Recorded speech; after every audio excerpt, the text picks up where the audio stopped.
The year is 1956, and the world had gone through dramatic events.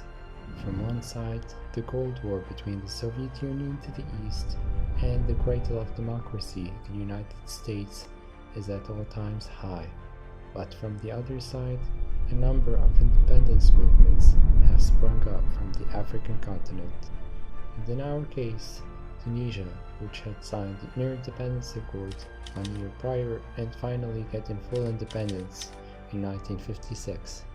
Now Tunisians can govern their own affairs without being repressed by a foreign power. But now we must explore Tunisia's political system. The country was ruled by a monarch.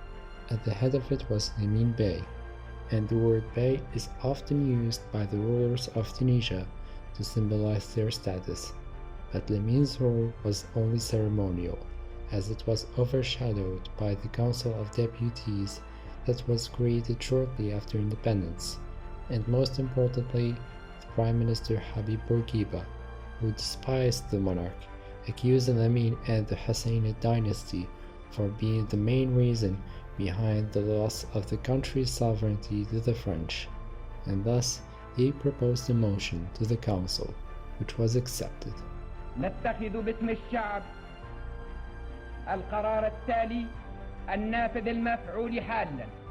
أولا، نلغي النظام الملكي إلغاء تاما. ثانيا، نعلن أن تونس دولة جمهورية. ثالثا، نكلف رئيس الحكومة السيد الحبيب بورقيبة بمهام رئاسة الدولة على حالها الحاضر ريثما يدخل الدستور في حيز التطبيق.